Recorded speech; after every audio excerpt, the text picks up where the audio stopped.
Welcome back to the Audeze LCD-2 review process. We are going to go through the sound test. So I have the sound playlist, the playlist test that I have, the test playlist, and I'm going to go through the songs, the various songs, and skip around and go to other songs and blah, blah, blah. You know the spiel. I did want to touch upon something that Audeze says, a couple of things that Audeze says about this particular pair of headphones. Number one, they mentioned that this is a closed back design, obviously, but that because of the closed back, it offers fantastic, and I'm using my word fantastic noise isolation, ambient sound isolation. I would agree that this does in fact isolate outside noise. It's not significant, but it is noticeable. So now that I'm talking to you, my voice sounds more muffled, and that would be with any pair of headphones that have adequate clamping force, thick pads, and a closed back. So there's nothing unique about that with these particular pair of headphones. I don't think that this really shouldn't be number one on their website. I mean, I go up and the very top is the price, $900 if you buy it new, a picture of it, and then the first thing you're hit with is it isolates noise. That's not really the linchpin for this pair of headphones, and it's kind of odd that they put that so prominently on their webpage. Regardless, bold and intense bass, and the website says it is deep and control bass, intensely powerful, yet amazingly accurate and delicate when needed.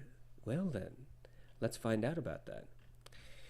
Anything else? Well, the other thing I wanted to talk about, I guess, is this Reveal plugin that Audeze has created for other digital audio. I don't know what the W stands for. I keep forgetting. Is it workstation, workflow, something or another? It's an actual application. DAWs are actual DAWs are actual applications for music production, and if you have that particular type of application that is supported by this Audeze plugin, then you can use the Audeze plugin, and then you can kind of help listen to and tweak the sound of whatever you're listening to. I have never used it. I think I downloaded it once. I don't have a DAW, so maybe one day. All right, let's just get to the sound test. I have my headphones connected to the Audio GD 1 amp, fantastic amp, that is then itself connected by balanced XLR to the SMSL S8U, I think, which is then connected via USB to my computer. The cord that I'm using with my headphones is the standard cord that comes with it. It is not a balance cord. It is just a standard cord. A balance cord has been ordered from Periapt. It'll get here when it gets here. So I suspect the remainder of this testing period with the LCD2s is going to be with the normal cord that I have. So let's start with mountains. I have the volume at 110. What does that mean? It means nothing. It just means that it's slightly volumic. It's slightly volumed. Here we go. So at the beginning of this song, and I'm going to turn it up.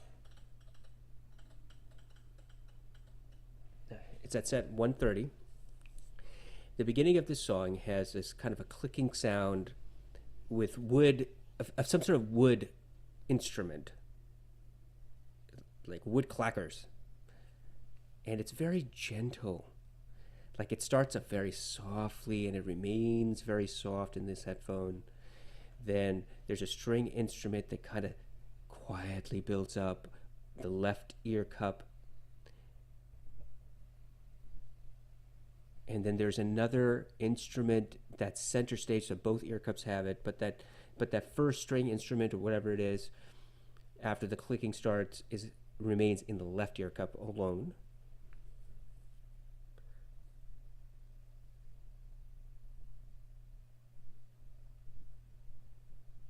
And so there's a bit of a rumbling bass every once in a while in this song. I'm going to increase the volume. 135.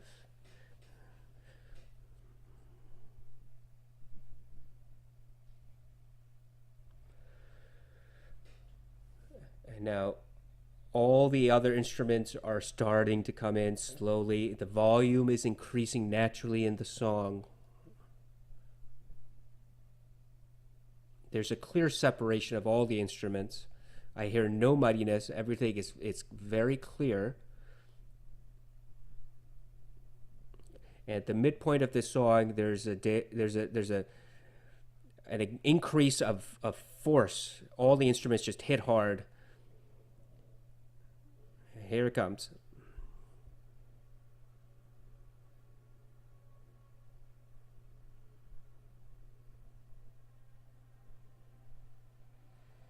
Yeah, that was really neat. So what happened is that the organ comes in really loud, and in other headphones, the organ would drown out all the other instruments. However, in this headphone, the other instruments are still present. They still have their own particular sound characteristics, and the organ is prominent, but not, it doesn't bleed into any of the other frequencies. There's clear sound separation and clear soundstage left and right. There's a little bit of soundstage forward and back as well. There's some instruments that are all the way in the back of the right ear cup.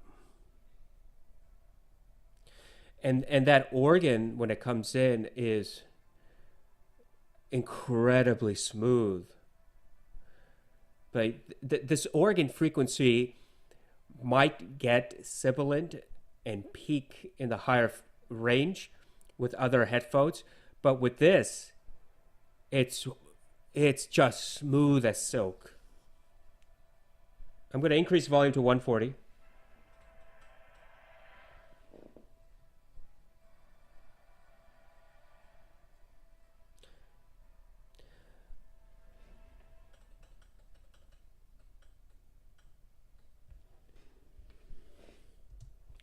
So what happens at the near the end of the song, there are vocalists that come in and they just start bellowing, and in some with some headphones, that bellowing near the end of the song gets ear piercing, and it becomes very, very uncomfortable. But throughout this song, this headphone kept everything nice and neat and tight and smooth. It was almost as if it's like slipping into bed with pure silk bed sheets and pure silk pillow covers, and your bed cover is silk, everything is silk, your pajamas are silk, and you're just sliding around inside the bed. Have you ever had that experience? I've never had that experience, but I've seen it in movies. That's what it feels like. It's just so pleasurable. It's effortless. I've heard this song many, many, many, many times on all the other headphones that I have, and obviously all the headphones that I've tested so far. And to my recollection, every single headphone reproduces the song differently. And so far, the smoothest experience so far in my testing has been this, the LCD2s. Smooth from beginning to end, soft and delicate.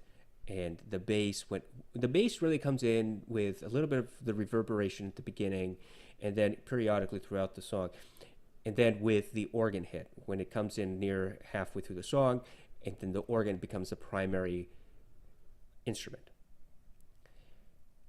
The rumbling, however, is not overbearing. The rumbling is just there for detail. So it's like you're sitting there and you know that there's something in the background and you really can't figure out what it is. It's just kind of quiet, and it adds something extra to the song. This pair of headphones tells you what it is, but it keeps it well controlled, so that if you wanted to pay attention to that rumbling, you can. You know it's there. You can identify it, but it doesn't bleed into any of the other frequencies. It's not muffled. It doesn't sound muddied. So fantastic test on this. Let's do Want You Back. And as I've said before, Want You Back by Haim has 3 vocalists. They're all very beautiful vocalists. Their voices are fantastic, and yet very, very different from each other. And you can tell all of them use their voices differently throughout the song. So let's start with that. This song starts off immediately with vocal, and it is smooth as, well, I said silk, now I'm going to say butter. like really expensive butter churned by a butter churner, uh, organically churned butter.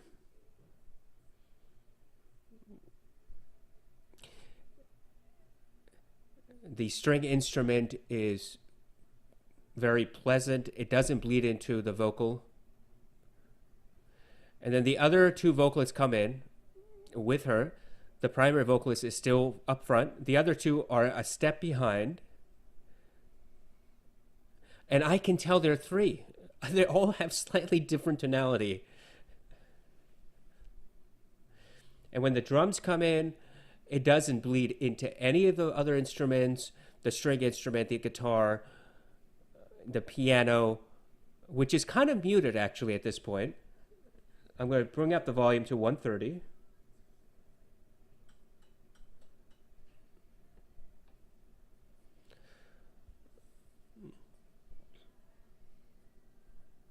Yeah. When she's singing and the guitarist kind of just strums, the guitar is smooth. It doesn't overpower her vocal. And then there's a slight reverberation to the strings, which doesn't last very long. It's a very quick decay, but sounds natural to me. All three vocalists, I know they're three. I just heard all three different voices.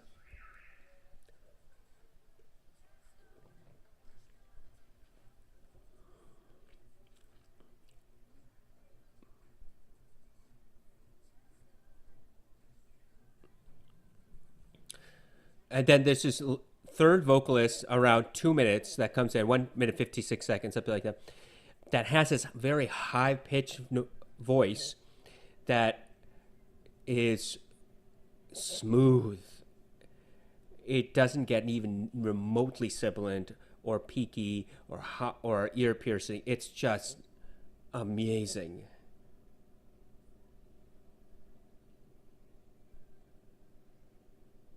I'm going to increase the volume to 135.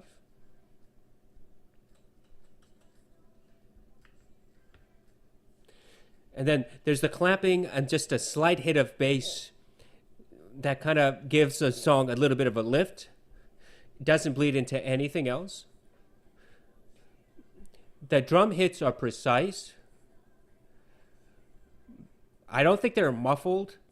They're just not prominent.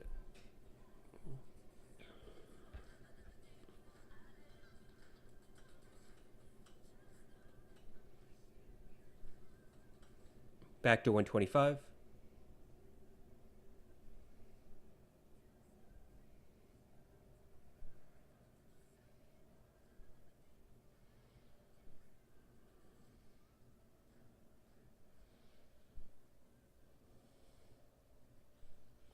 And then when the piano hits near the end of the song, about 325, there's a there's a natural reverberation to the piano and just the strings inside the piano, and it's very natural decay in the piano, which is very different from the decay to the string to the guitar that was playing earlier. So clear definition with respect to how string instruments decay. Now, I know nothing about instruments. All right, I used to play trumpet in grade school. After 3 months, I gave up because I hated it. Now, I know nothing about instruments. I know what a guitar is, and I know basically what a piano is, and there are strings inside a piano. The decay of the piano strikes is a little bit longer, so it's slower and it's smooth and it's silky. The decay of the guitar is faster, so it's a faster decay. It's still smooth. It's still silky, but there's a clear difference between the two instruments. None of the instruments bled into the vocals. The vocals did not bleed into any of the instruments. The bass was just there for support. It wasn't. It's not a bassy song by any stretch. I heard the drums. I heard them when they came in. I heard them when they left, and it just reproduced the drums as they were, I would suspect. Let's go to Angel, which is very, very, very bass heavy, and it's just rumbling bass. So we're going to start with Angel at 0, obviously, and the amp is at 125. The amp goes up to, I think, 160, 165, something like that. That's the max volume. So it's kind of stupid numbering. I don't know. I don't have time to do the whole math thing. It starts from 100 and goes to 160 or 165. So 60 volume, I guess. Ugh. Let's go to Angel. And there's a low rumble. I'm going to bring it up to 130. Now 135. And oh yeah. When that first drum starts hitting, it's precise. And the rumbling is just so smooth.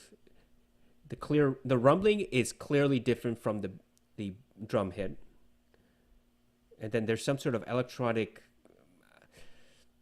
higher frequency that's being played underneath all of this. So there's like layers.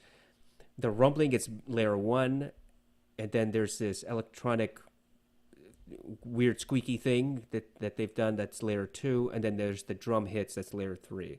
And the drum hits is on the top of the layers, obviously.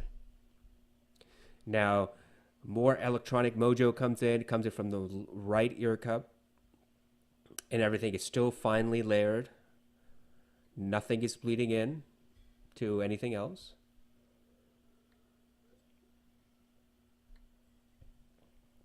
Vocal.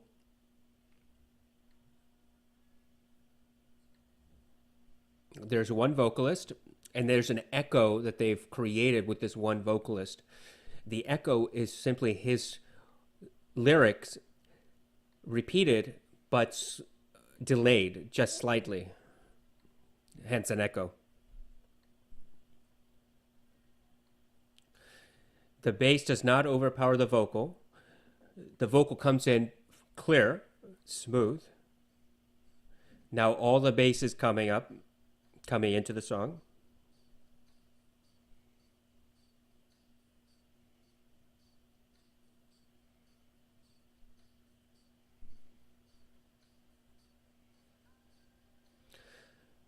So there's a lot of bass at this point. There are probably 4 or 5 levels of bass-iness, whatever electronic stuff they've done. And the vocals came in about 10 seconds ago.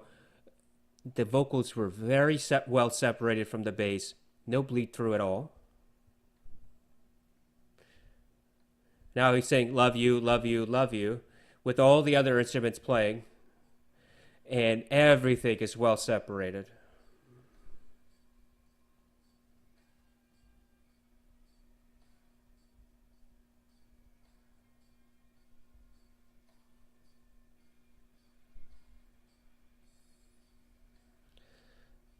The bass, I have to say, is fun. Accurate fun. There's fun, like with the D2000s from Denon, where the ear cups will just rumble. It's kind of loosey-goosey bass, but it's fun bass. This is tight, precise bass that has natural decay, doesn't bleed into any of the other frequencies, and seems to stay pretty well together throughout this whole song. So the bass is not breaking up. In the 1770s, for example, I had commented previously that the bass was getting muddied. The bass is not muddy. It's not interacting with other portions of the bass, causing distortion.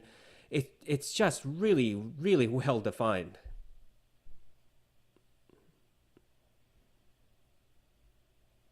The string instruments, the guitars, the electric guitar is really powerful, but not overbearing through any of the other frequencies.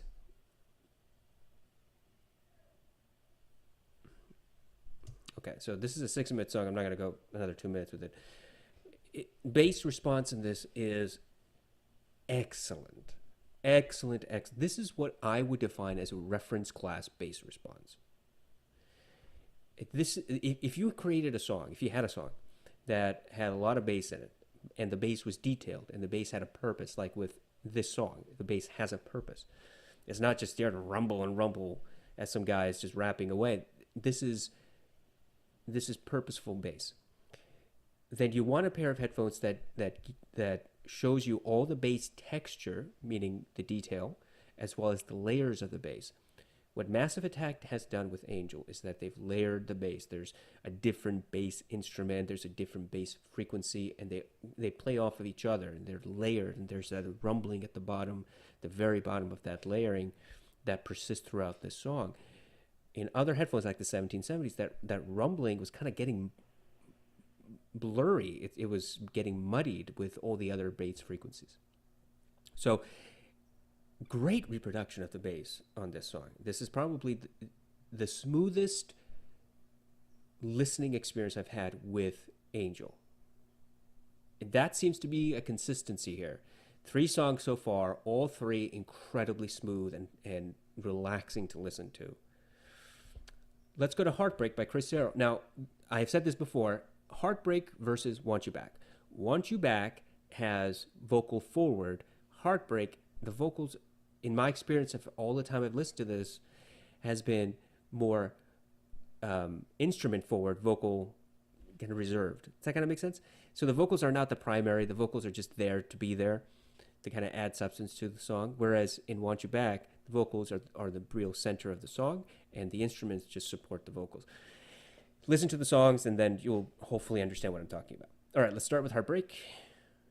Volume is at, I'm going to take this up to 130. And if you hear any clicking, that's actually the amp clicking into the next volume step. So it goes by steps. Great amp. I'm going to keep it at 135. Here we go. Oh. When that piano comes in, it's not sibilant. It's not ear piercing. It's just, oh, there's a piano.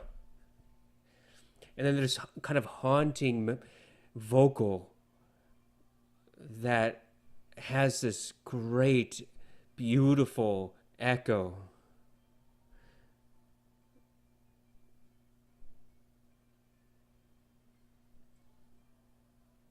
More than one person singing. I hear at least 2 layers of vocals. Left and right. They're left and right. Both vocalists. One vocalist is left, one vocalist is right, and there's more vocalists somewhere in the center, in the back of the ear cups.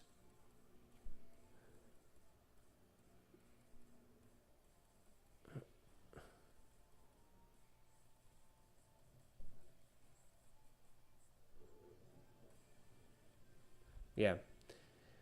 The bass hits, the drum hits, it's really cool, precise. That electric, I think it's an electric guitar or something that's going on right now, is exceptional. Very precise, not sibilant, not ear piercing, sounds smooth.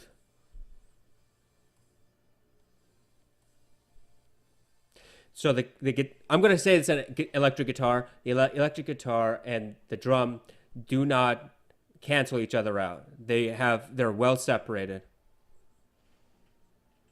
Multiple vocalists at this point. There are probably 3 vocals that I hear, 3 vocalists at least.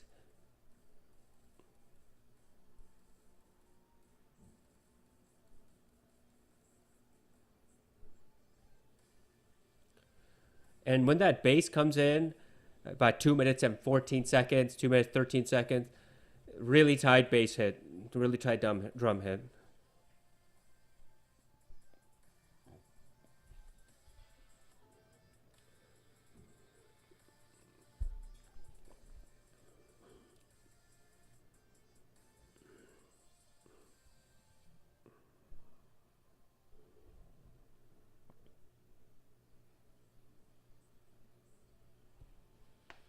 Vocals are smooth, very well separated, though not a whole lot of definition to the vocalist. So the words are a little muffled, but that's been my experience with every headphone I've played this song on. And that's what originally and has made me say that the vocals are not really the focal point of this song.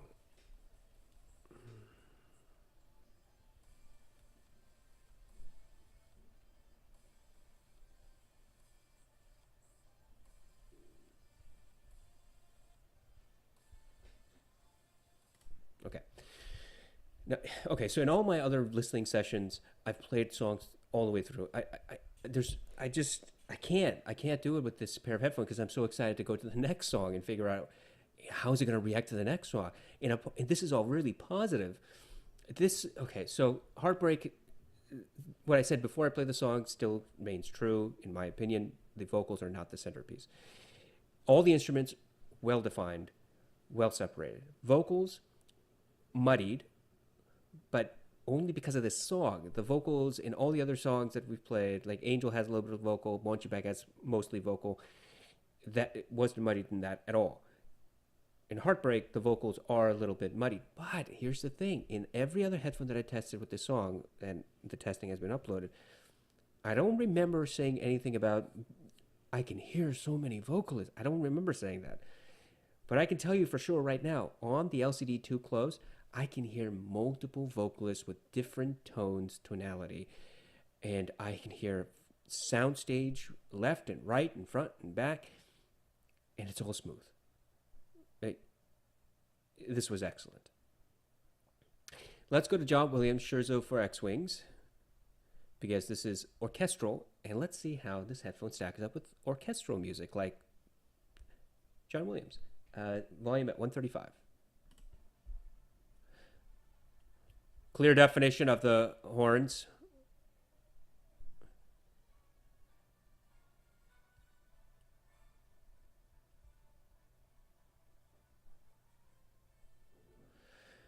So some of the brass instruments get real peaky with other headphones.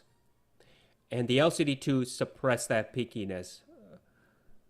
Not remotely ear-piercing. Which can be good or bad. So here's why I say that. The volume is at 135. I'm going to take it up to 145. And I'll explain why after I'm done. Volume is at 145.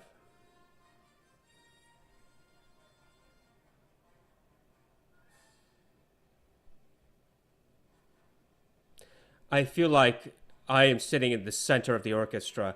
Music is playing all around me. It feels like 360-degree arc. All these instruments are around me, engulfing my head. Clear separation amongst all the instruments. And the slight bass, the drums that they have, it's all the way in the background. Like barely noticeable, but it's there. Oh my God. This is like sitting in a THC approved theater.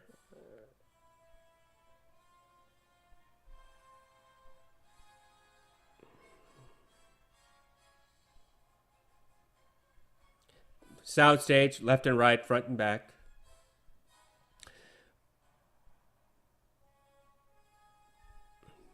No sibilance, no peaking at the higher frequency. I mean, there's peaking, but no ear piercing.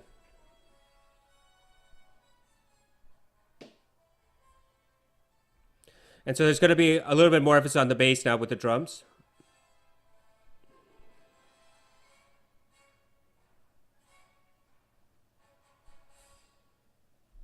Okay. Volume at 145. This thing goes up to 160. Let me double check. 163. So I'm going to keep the volume at 140. And I'm going to go back to about 225 in this song. Because what I'm listening for is that big barrel drum hits and the decay to those drums. Here we go. That's not far enough. I'm going to go back to 219. I'm going to bring the volume back up to 145, and here we go.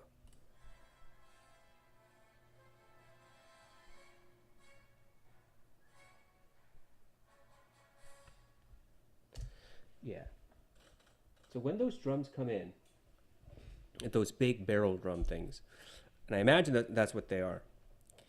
It's tight, it's precise. There's a roll off to them, so that there's a decay to them, and it's not a very long decay. So if I were to tell you in seconds, if I go back and I start at 219 again, I'll tell you when they hit and when they stop reverberating. Hit, hit, and end reverberation. So when I said hit the first time, that was a lighter drum, and then the big meaty drum comes in just a second or two after that. So I'm going to go back to the big meaty drum. Big, and stop. So that's 2 seconds approximately, 2.5 seconds. The big drum came in about 2:27 into the song, and at 2:30, where I've stopped it now, that's when the reverberation, basically I can't hear it at the volume I'm listening the headphones on. And that's about 2.5 seconds of decay. That's pretty nice, I think. I don't know. It's tight, it's precise, it just gets on with it, and that big bass hit at the end at 2:27 or so was the last thing you hear, because everything else after that just goes kind of quiet. Excellent. I mean, that was really very, very, very nice. And when I said I felt as if I was being surrounded by the instrument, that's how I felt. Like I was in the center of the orchestra, and they all gathered around in a circle, and they were just playing for me. That's a unique experience. Amazing. All right, let's go to When You Walk Into the Room by Vic and Gab, one of my favorites. Volume is at 125. Starts off with the guitar and just kind of light drums. Smooth as silk.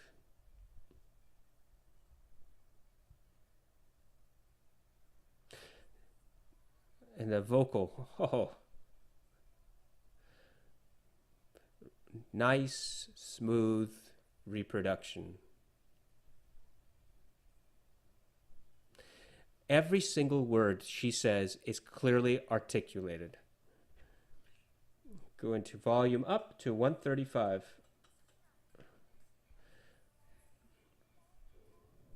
So the bass is a little bit stronger in this song than in, say, Want You Back.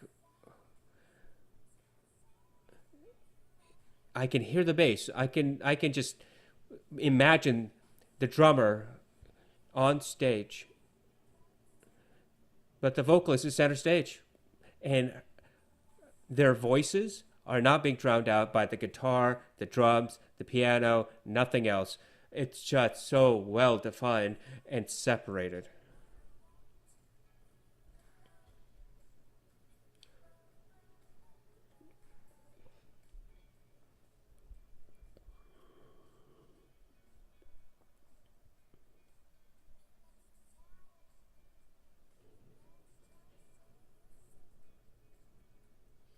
So what I'm going to do is I'm going to listen and be quiet. What I want to listen for is the bass hits, or the bass hits.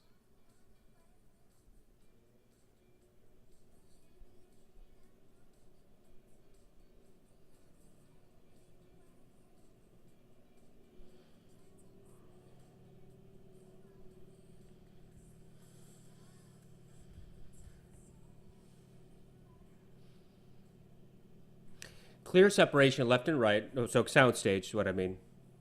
Left and right. The bass, tight, precise, doesn't bleed into any of the other frequencies.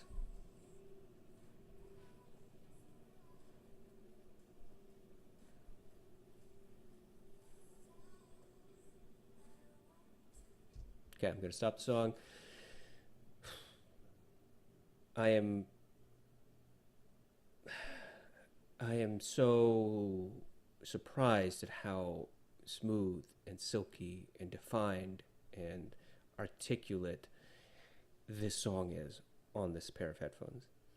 It is amazing to listen to. The rhythm is very emotional, and the vocals are really, it has this kind of a sweetness to the vocals, and that comes really from the fact that they're smooth.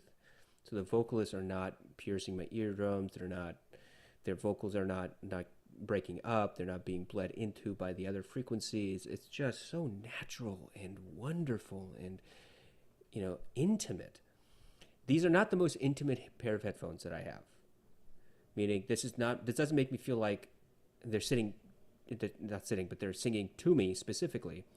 But it certainly gives me the impression that I'm sitting right there near the front of the stage.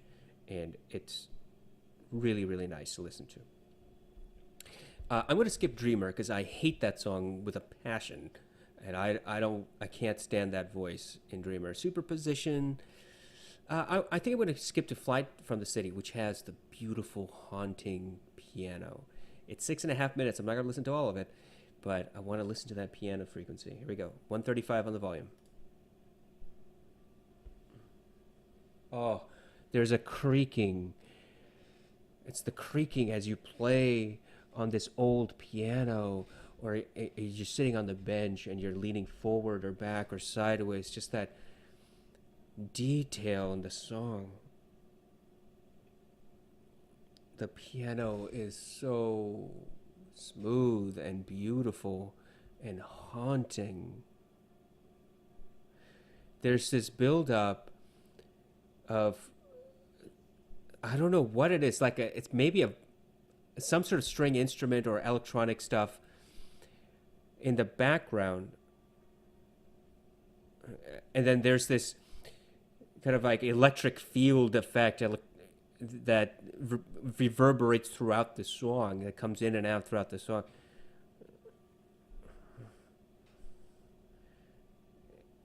And this could be, I don't know if this is a violin or some sort of violin-like instrument. Smooth, clearly separated from the piano.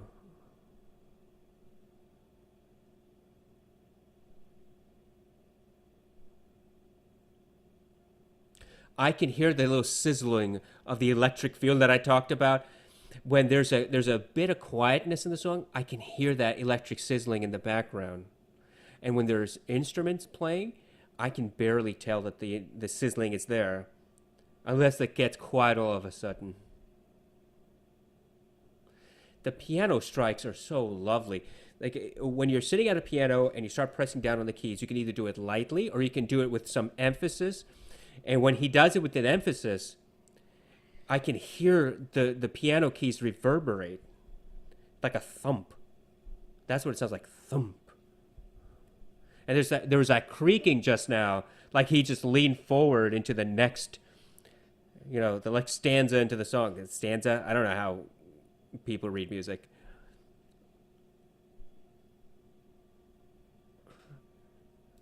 Detail everywhere in this song.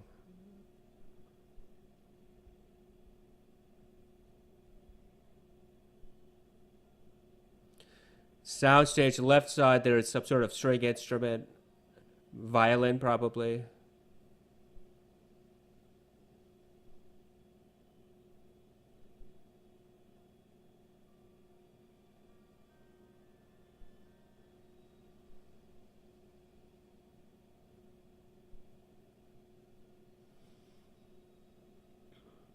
And then the piano doesn't drown out the violin, which is a much more delicate sound.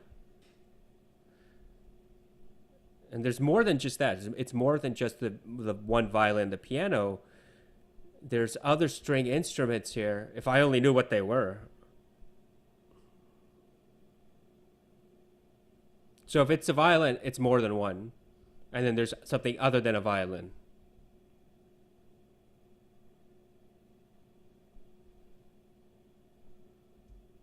Okay, stop the song. If you want to test your headphones and you want to know if your headphones can reproduce minute detail in a song, you need to find a song that can have minute detail that has that recorded in. Flight from the City. That has minute details. It's got that sizzle in the background, the thump sound as the keyboard is pressed down on the piano, the creaking in the seat, like a wooden bench as you're leaning forward or backwards, the silence that comes in, and you can hear the electric field.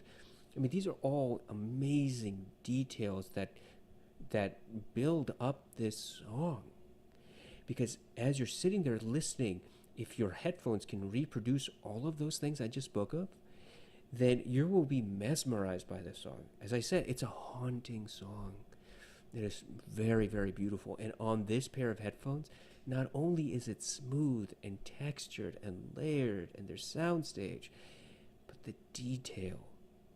This is different type of detail than say, detail in bass response, where there's like two different types of drums playing. This is detail regarding the creaks and the sizzles and the pops. It's very, very, very pleasurable. Let's go to Drum Solo by Jack Bruce and Simon Phillips. Now, as I said, at the beginning of the song, there's the audience starts yelling and clapping, and it hurts my ears. It hurt my ears on the 1770s, and it hurt my ears on other headphones. So let's see if it hurt my ears on this one. Volume is at 135. Here we go. Nope, didn't hurt. And it's just the drum hits left and right, clear soundstage.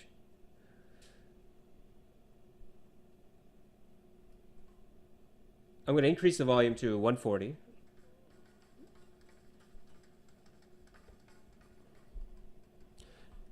Texture to the bass. Each drum has a different tonality, slightly different, and I can tell there's a difference.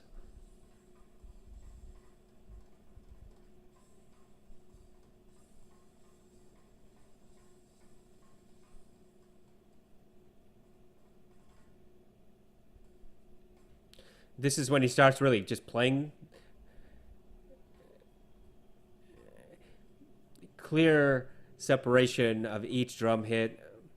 The cymbals come in clean, not ear piercing. I can hear the audience in the background screaming, whistling, yelling, clapping.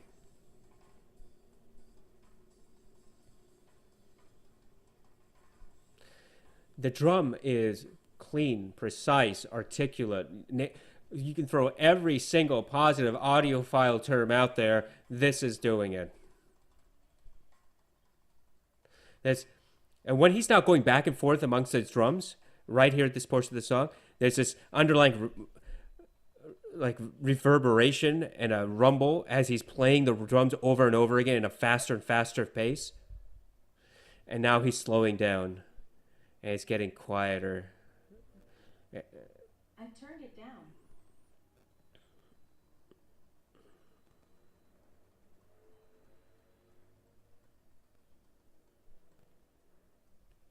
Yeah. Very, very good bass response. Just tight and articulate and fun to listen to.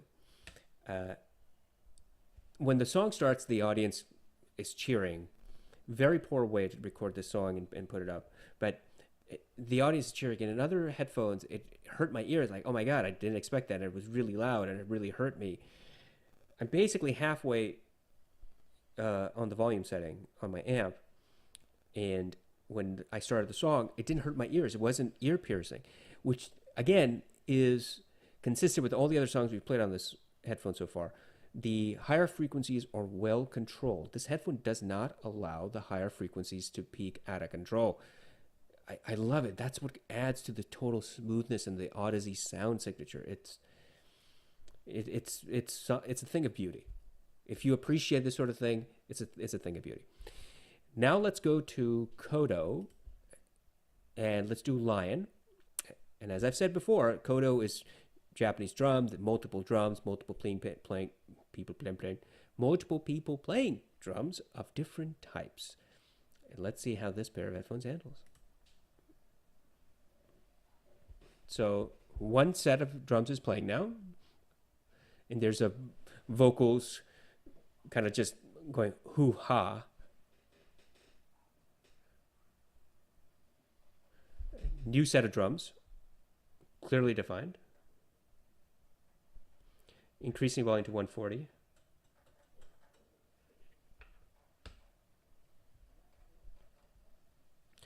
Another set of drums, different set.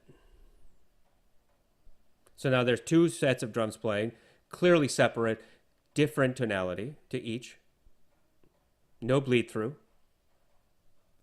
There's that big bass drum that just came in, and now the big bass drum is playing underneath, and then there's a different drum that's smaller that's playing on top.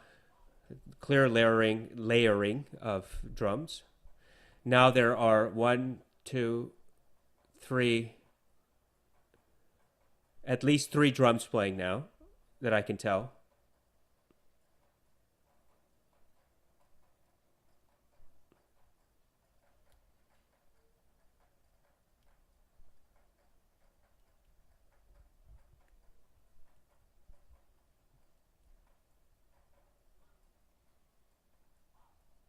There's a slight reverberation in the ear cups, inside the ear cups, with some of the portions of this song.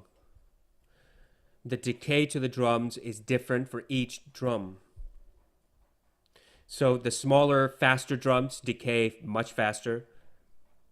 And then that rumbling drum bass, whatever it is at the background, that reverberates a little bit longer, the last couple of seconds at least.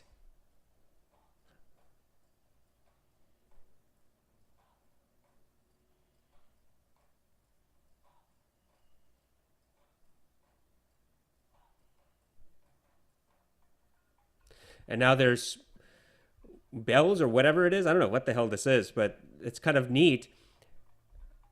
Totally different set of instruments. Like you had drums all the way up until now, and now it's not drum, and it's just, higher frequency, mid to high frequency playing.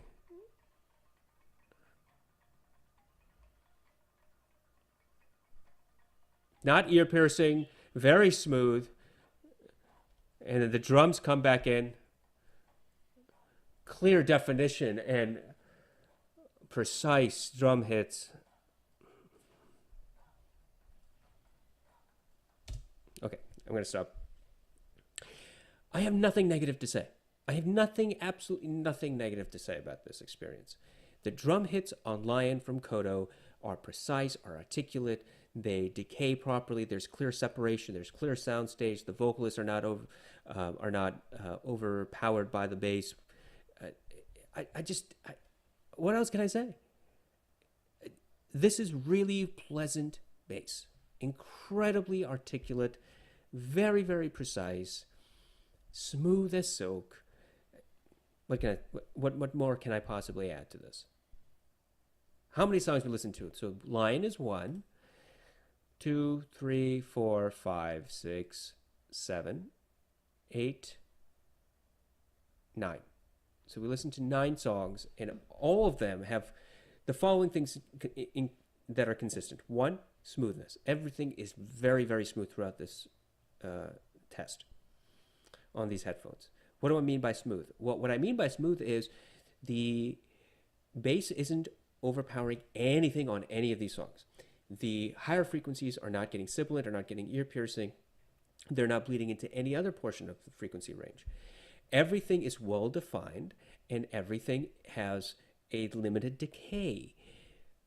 So decay, in my mind, when I say decay, I mean the bass. How long does it last? And if it lasts longer than it's supposed to, then what's basically happening is that it's bleeding. It then bleeds into the next frequency that comes up right after, whether it's a vocalist or it's a piano or whatever else is supposed to be playing. And this headphone doesn't allow that. Everything is tight and precise. I'm trying to think of any other songs I can listen to right now that might be helpful in trying to find something wrong with this pair of headphones. I know. Okay, so Born Supremacy, Bim Bam Smash. I've done this before, and I'm going to do it now. It's I'm gonna just skip through like almost halfway into the song where it really builds up. A lot of bass and just impactful bass because it's a car chase scene. Here we go. Volume is at 140.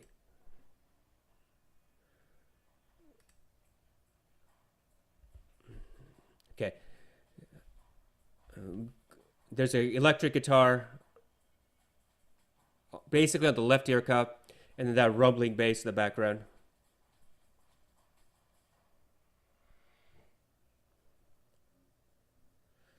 There are multiple instruments here, all separated, very defined, very well defined.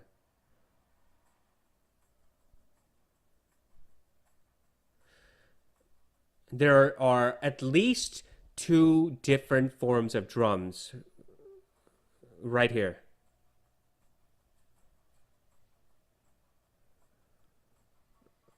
Now there's a third, like a tabla. If you know what a tabla is, that's what it sounds like.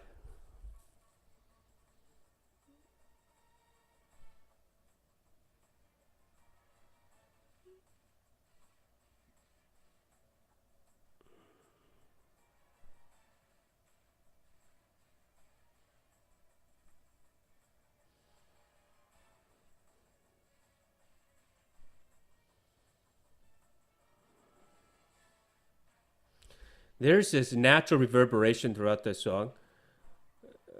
It's really neat to listen to because the decay isn't very long, but it's just fun. I don't know how else to explain it.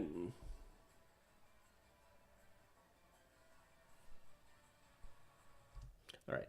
So this song has a lot going on with it's bass, electric guitar, um, other electronic mojo that they put in afterwards, and it's really nice. It's good bass. It's not visceral bass. All right. So let's get one thing out of the way. After 10 tests now, 10 songs, not visceral bass. You know what visceral bass is? The Atticus. The ZMF Atticus is visceral in your face bass, and I love it. Then there's the Fostex TH900's visceral in your face bass, and I love it. This is natural bass, in my opinion. This is bass that's like, hey, I'm a bass instrument, and I'm playing, and this is how I'm playing, and hello. It doesn't overpower anything. Like all the frequencies, in my opinion, are well represented. There's nothing that I feel like is a little bit lacking. I don't feel there's any particular frequency that is overpowering the others. I don't. This is really amazing. Okay, there you go. That's my sound test. Agree or disagree with me? I don't know. It's up to you. But I am very, very, very surprised at how well these headphones have handled this test. And as you can see, I have many different types of songs. I just, what can I say? I really enjoyed listening to this pair of headphones today. Not going to mention the unmentionable headphone anymore, the 1770s, but this is a breath of fresh air. If you are looking, and let's go back to the Audeze website, if you are looking for a reference class planar magnetic headphone that is closed back, this should be on the top of your list. The drums come in very well. The midtones are fantastic. The higher frequencies are well controlled, smooth across the entire frequency range. Now, if you're the type of person that wants all the detail in the higher registers, this is probably not going to be the right headphone for you. If you want airiness and soundstage like it's going on forever and ever, this is not the headphone for you because this is closed back. And there are open back headphones. So for example, the Sendi Eva will make it sound as if all of these songs are bigger, right? Like you're sitting in a bigger room and there's more air, and the sound waves travel further, and it obviously they're open back. That's why. But if you want something that is reference, articulate, precise, smooth, well controlled, the LCD-2 Closed back. There you go. Is it worth $900? Well, I don't think any particular pair of headphones is really worth the MSRP. No product is ever really worth the MSRP. But here's what I'll say. So far, my videos have been very, very positive about this pair of headphones. From build quality to this sound test. So, okay, it's only 2 videos. Excellent. I love how these headphones sound. Now the problem is finding headphones to compare these two. I will do something. I will do something. I don't know what I'm going to do, but I'm going to do something. I will come up with some sort of sound test with different headphones. And I'm even going to have to put these headphones to their paces fighting against the Atticus and the TH900s, because I think these headphones will keep pace but not outpace. We'll see. Thank you very much. Hopefully this has been of some help. LCD2 Closed back. Fantastic. Very, very happy.